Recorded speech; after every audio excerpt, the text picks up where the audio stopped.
এবার ভিডিও কলে মাকে দেখে কাঁদছে ছোট ইউহান। জানা যায় বর্তমানে রাজের বাসায় থাকছে না শুভশ্রী, ইয়ালিনীকে সাথে নিয়ে বেরিয়ে গেছেন তিনি। এদিকে মাকে ছাড়া বাবার কাছে ভালো নেই ইউহান। মাকে দেখতে মন চাইলে ভিডিও কলে মায়ের সাথে কথা বলছে সে। এবার মায়ের সাথে কথা বলতে গিয়ে কেঁদে ফেললেন ইউহান।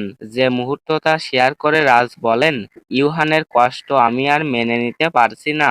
এদিকে ছোট ইউহানকে কষ্ট দিয়ে শুভশ্রীর চলে যাওয়া নিয়ে নেটিজেনরাও নেগেটিভ মন্তব্য করছেন। শুভশ্রীর ছেলে মেয়ের কথা চিন্তা করল না, একবার হলেও তার ফিরে আসা উচিত। আরেকজন লিখেছেন, একসময় শুভশ্রীকে মিডিয়ার লোকজনদের মধ্যে সব থেকে বেস্ট মম বলা হতো, আর আজ কিনা সে বাচ্চাদের এমনভাবে কষ্ট দিল।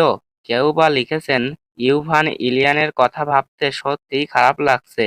তো বন্ধুরা, ইউভান ইলিয়ানকে এভাবে কষ্ট দিয়ে শুভশ্রী আসলে ঠিক করেছে নাকি ভুল করেছে?